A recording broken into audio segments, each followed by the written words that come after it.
Hi, I'm Helmut Licht. Welcome to my second video in a series of videos dealing with declinations and what I call the vertical zodiac. In this particular video, I will concentrate on easy planets. Those are planets whose declination is larger than the Sun's maximum declination. The Sun very constantly, very evenly always swings back and forth between its two maximum declinations. Maximum south of 2326, maximum north 2326. It never changes. Every year the same, every decade, every century. Because this phenomenon is so even and predictable, we were able to create what I call this vertical zodiac and say that if the Sun were right now increasing in declination toward the north, and if the Sun were coming up right about here, we would draw a reference line down to the outer circle of the vertical zodiac and say, all right, the Sun is in Aries. If the Sun were coming up over here somewhere, draw the reference line to the outer circle of the zodiac, and we could say, yeah, the Sun is in Taurus. If the Sun were coming up over here somewhere, draw the reference line to the outer circle and say, yes, the Sun is in Gemini.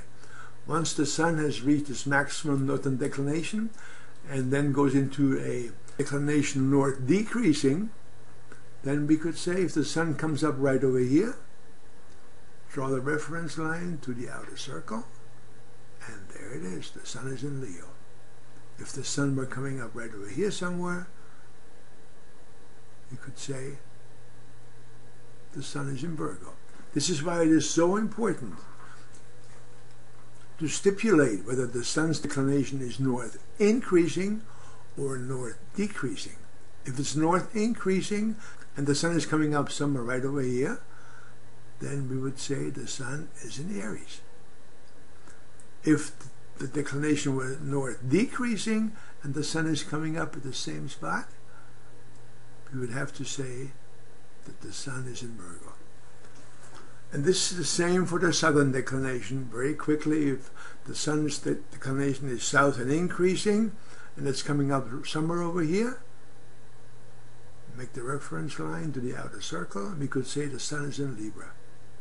If the Sun would be coming up right over here, draw the reference line to the outer circle, and we would say the Sun's in Sagittarius. Once it's reached the southern maximum declination and then goes back this way, declination south decreasing, if we were coming up right over here, we would say the Sun is in Aquarius. If we were coming right up over here, the Sun would be Pisces. The planets also rise every day somewhere in here.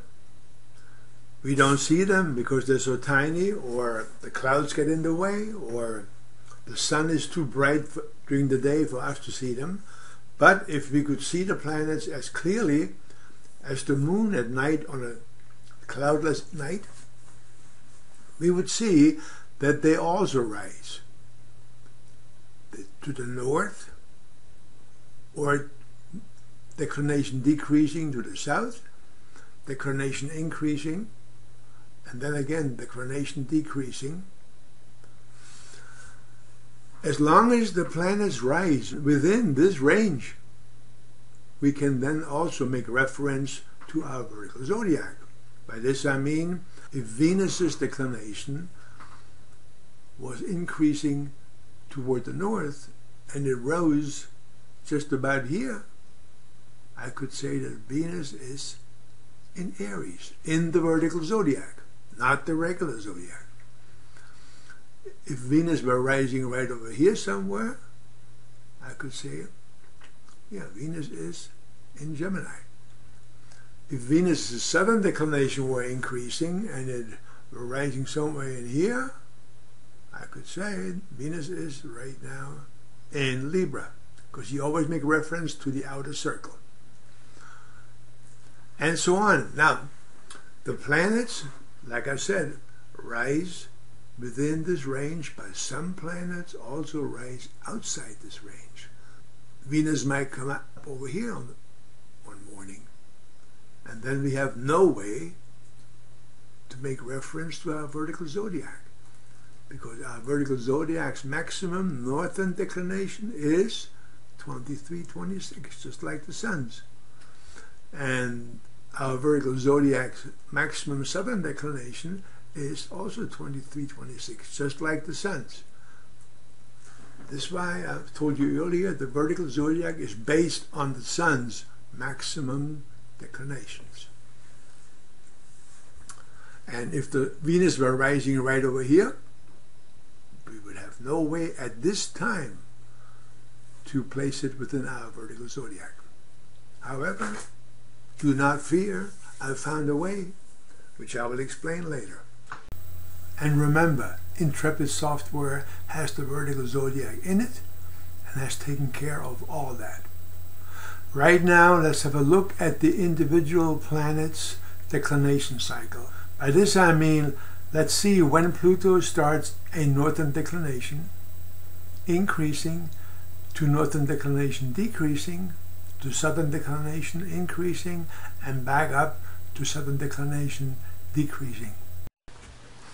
Here is Pluto. Pluto takes about 245 years to complete one complete cycle. It does go easy. Here is Neptune. Neptune takes about 165 years for one cycle. It doesn't seem to go out of bound, so let's look at a larger time frame, maybe about 1,000 years. Yes, Neptune never goes out of bound. It never goes easy. Next we have Uranus. Uranus takes about 84 years for one cycle, and it does go easy. North and south in this case. Then we have Saturn. Saturn takes 29 years about for one cycle. It doesn't seem to go out of bounds, just like Neptune. So let's look at the larger time frame, maybe about 500 years. Okay, no, Saturn never goes out of bounds, just like Neptune. I guess Saturn knows its limitations. Next we have Jupiter. Jupiter cycle is 12 years, and it might go out of bound. It's very close here. So let's look at a closer range. Yes, here we go. Jupiter will go easy. Not much, but it does go easy. Next we have Mars. Mars takes 700 days to complete one cycle. It does go out of bounds. Easy. Then we have Venus. Venus takes 9 months, and here it goes out of bounds. So Venus does go easy, extra zodiacal, past the sun's maximum declination. Mercury also goes easy quite frequently. Takes about 1 year for its cycle. The moon needs special treatment because its declination swings from north to south are much larger than the planets. It also moves very rapidly, so let's go into Solar Fire, create a quick chart, a new one, which is fine, and then go up here to Dynamic, pick Graphic Ephemeris, and we still have the sun's maximum declination right here, 23, 26, 21, should be 22. Declinations is chosen, and let's pick the moon over here. There's the moon. Select. Let's start with a starting date of 2000 and pick a time period of 3 years. And now let's see what happens. Here we go. In the 3-year period, 2000, 2001, 2002, the moon's declination increases and it goes easy. Here it is easy. This is the sun's maximum right here. Let's go 3 years further. And the moon stays easy. 3 more years. And the moon is still easy. 3 more years, and then slowly it starts coming down. It leaves the outer bound region, the EZ region, and comes within the sun's maximum declination into, let's do 3 more years, and here it is. It's now no longer out of bound. It is within the sun's maximum declination on both ends. Here we go. And it stays there for 1, 2, 3 years. Let's see what happens. 4, 5, 6 years. 7 years, 8 years. 8 years it stays within the sun's maximum declination. And then it goes EZ again. If we change the time period to from 3 years to, let's say, 20 years, then we'll see it in action. The moon goes EC and stays EZ for 1, 2, 3, 4, 5, 6, 7, 8, 9 years, and then it goes to within the sun's maximum for about 1, 2, 3, 4, 5, 6, 7, 8, 9. So roughly 18 years for a complete cycle. But the moon does go easy, and it stays easy for many years. That's the point I'm trying to make. And it does then come within the sun's maximum declination, and it stays that way for also quite a few years. Some of you watching this video may be interested more in the technical aspect of how I place these easy planets within the vertical zodiac. However, I'm sure all of you are interested in the astrological significance of these planets. Therefore, let me first explain to you what they mean to me, how I interpret them, and then show you how I finally ended up placing them within the vertical zodiac chart. Look at this blue area. It could signify many things, such as an event, a circumstance, a situation, a place, a condition. Let's make it a telephone conversation between Tom and Judy. Tom calls Judy, the conversation begins, and they are talking about the upcoming vacation. Suddenly Tom's mother beeps in. Judy says, "Go ahead, talk to your mother, I'll just hang on." Tom and his mother discussing today's lunch date together, and Mom hangs up. The conversation continues. Thus, you might consider the time when Tom spoke to his mother as EZ, outside Tom and Judy's conversation. I call these a timeline EZ. These EZs can be all different lengths depending on the length of the blue area. Let me show you what I mean. You're at the ball game watching the game. You go to the concession stand to get some munchies. And you're back in your seat watching the game. You're at the theater watching a show. There's an intermission, about 10 minutes. And you're back in your seat watching the second half of the show. You're driving along a highway. You're at point A, but you hear on the radio that there's an accident straight ahead. So you decide to bypass the accident by taking a little detour. The detour part could be considered EZ because it lies outside the main route. You're doing something and things are not going right. So you stop what you're doing to say a little prayer, and then you go back to what you were doing. You're at work, working on your job. You take a 3-week vacation, and then you're back at work. You teach at a university. You take a 1-year sabbatical, and you're back to teaching at the university.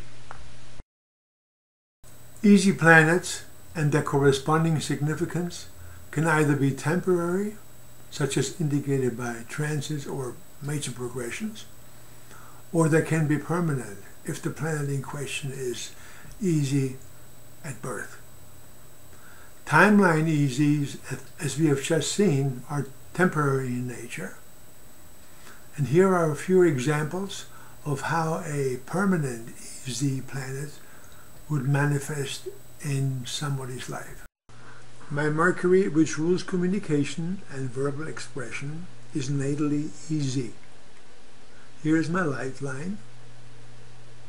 From birth until age 20, I lived in Germany, and thus German was my primary language.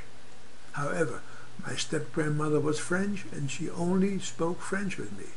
French became my second language. 1945 was the end of World War II. Germany was occupied by American military, and English became my third language. At the age of 20, I moved to the United States, and then English became my primary language. Let's follow this up with a look at my chart showing my natal Mercury in the inner ring, and its VC twin in the outer ring. Also notice, please, that Pluto's vertical zodiac twin has moved very close to the Sun, and is conjuncting not only the Sun but also my Mercury. As we know, Pluto rules death and transformation. Not only did I have a personal transformation, Pluto conjunct Sun, by coming to the United States into a whole new world, but also a language transformation, Pluto conjunct Mercury, because English became my primary language. My Mercury's vertical zodiac twin is in the 6th house, conjuncting Uranus. Uranus likes the new. Uranus likes the frontiers. And here I am explaining to you about the vertical zodiac, and later on about the Declinations chart, another frontier. A good way to interpret an EZ planet is to use keywords. Important, if you can relate astrologically to any of the following keywords when analyzing a chart, remember that these keywords have opposite meanings. For instance, if a transiting or progressed planet is going EZ and the native is experiencing a separation of some kind, then when the respective planet's EZ period is coming to an end or is reversing itself, then the separation might come to an end and there could be a reunification of some kind. Try not to take these keywords too specifically. Give them more a universal meaning. For instance, the word detour. You might be aiming for a promotion in your career, but in order to get a promotion, you may have to take 1 or 2 college courses to better qualify you for the promotion. So I consider those courses and the time that you spent taking those courses a detour toward your promotion. Let's take the word unknown. You might be into medical research, and when your Mercury goes EZ, and lately you have an aspect to Neptune ruling drugs, you might decide that you want to do some research into a certain drug, or maybe into an area of medicine where very little is known. You do your research, and then when Mercury leaves the EZ area, you will bring that knowledge back to society and make it known. From this list, let's take the word exceeding, speed limit. When you have lived for a while, like I have, at this point in time I'm 76 years old, you realize, and especially when you're into astrology, that there is a timing to your affairs in life. And sometimes you become impatient and then you rush things. You exceed life's speed limit. And then things don't work out. One specific item might, but in the overall scheme of things in your life, you have rearranged the timing. So you have to be sensitive for life's speed. And as an astrologer, you have an insight into that. And if you find yourself speeding, and you find that things are getting distorted, then just come down to the speed limit and you will be fine. From this list, I'm going to choose unusual, but not unusually large, but rather unusually tall. My natal Mars is easy and has rulership over my 5th house of children. The average height of my family is between 5'10" and 6'1". My youngest son Kyle grew to be 6'8". I will choose one more word from this list, untouchable. I went to a party the other day where many of my friends were, and I greeted them one by one, and I came to one person who always gives me a hug, and I give her a hug. As I proceeded to give her a hug, she backed up and said, "I'm not hugging." And I was sort of taken back. But I didn't say anything, so I mentioned that incident to one of my friends later on, and she said, well, she had just begun chemotherapy, and her immune system was very low, and she was afraid to touch anybody. So then everything made sense, and I'm sure that when her chemotherapy is over and she is better, she will go back to being touchable. Thus, if a person has Mars EZ by progression, by transit, and Mars happens to rule the 1st house, the body, it could very well be that during that period, her body becomes untouchable. It just shows you how these keywords could work out in numerous unexpected ways. And research has to be done, and feedback has to be given. One more thing, how easy planets express themselves is determined by their aspects. Where they express themselves is determined by their rulership, location, and sign. Alright, now let me show you how I place these easy planets into the vertical zodiac. So here we have all 3 zodiacs. The vertical zodiac in the middle, the easy zodiac south on the bottom, and the easy zodiac north. The vertical zodiac in the middle has a maximum declination range of 23 north, 26, 22, and 23 south, 26, 22, which is also the sun's maximum declination. Once a planet goes past the sun's maximum declination, it enters into either the easy zodiac in the north or the easy zodiac in the south. It depends. And I will illustrate this in a few moments. The easy zodiac's maximum declination is the same as the moon's maximum declination, which is 28 degrees, 43 minutes, and 30 seconds. It's the same in the north as with the south. As mentioned earlier, the vertical zodiac has 4 distinct declination phases, and here they are quickly: north increasing, north decreasing, south increasing, and south decreasing. The EZ zodiacs only have 2 declination phases. Here is the northern one: north increasing, Cancer through Sagittarius; north decreasing, Capricorn through Gemini; south increasing, Capricorn through Gemini; and south decreasing, Cancer through Sagittarius.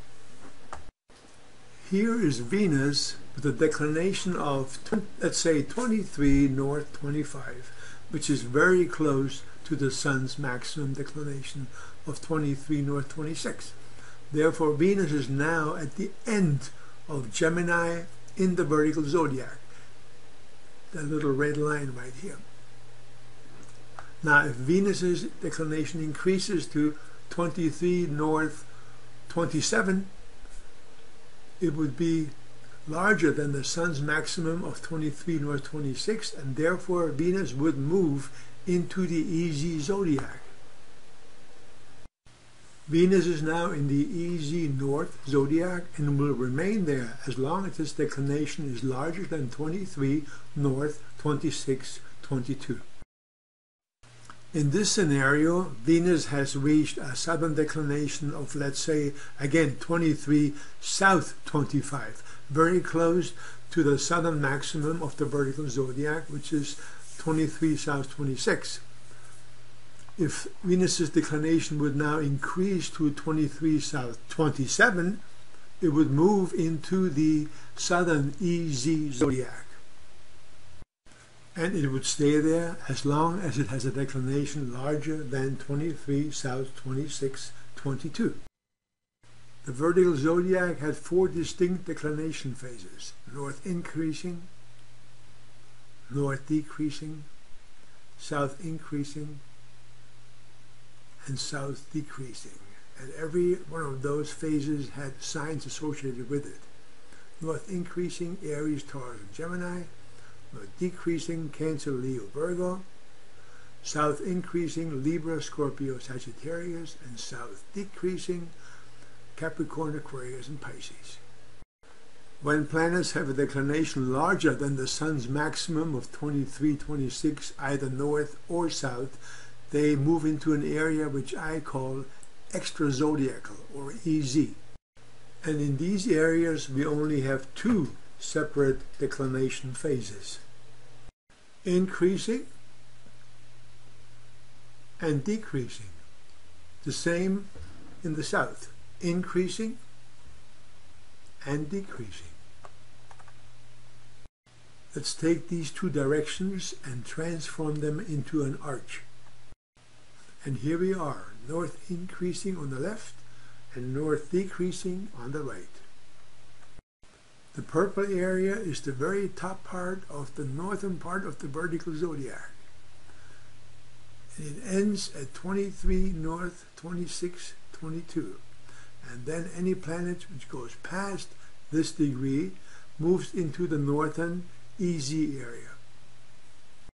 By the way, the same holds true for the southern EZ area also. Now we are going to create the EZ zodiac by assigning 6 signs to north increasing and the other 6 signs to north decreasing. And here it is. You may question why this EZ zodiac begins with the sign of Cancer. The reason is, do you remember that the highest part of the vertical zodiac is that point where Gemini ends and Cancer begins? So any planet who would go beyond that declination would have to leave the vertical zodiac at the end of Gemini and then go into Cancer of the EZ zodiac. Here is the northern EZ zodiac, and I have shown you the degrees and minutes when one sign ends and the next sign begins. For instance, Leo begins when at 24 north 19 increasing. Virgo begins at 25 north 12, and so on.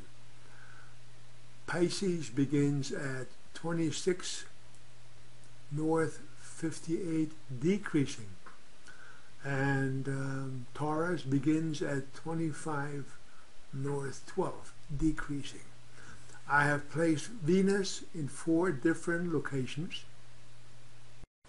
Looking at the first location of Venus, if Venus were located at 24 north 30 increasing, Venus would be located in Leo. If Venus had a declination of 27 north 15 increasing, it would be located in Scorpio. If Venus had a declination of 26 north 30 decreasing, it would be located in Pisces. And if Venus had a declination of 23 north 50 decreasing, it would be located in Gemini. Well, this concludes my second video on the vertical zodiac. Thank you so much for your time. Thank you for watching. I hope you learned something, and I hope you'll apply what you have learned in your daily astrology. But there is more. In my third video, I will show you something that has never been shown in the history of astrology. I will show you how planets at certain times will abandon their circular motion around the zodiac and jump sometimes clearly across the chart. Yes, but you will have to wait for my third video. Have a great day, stay well, I'll see you soon.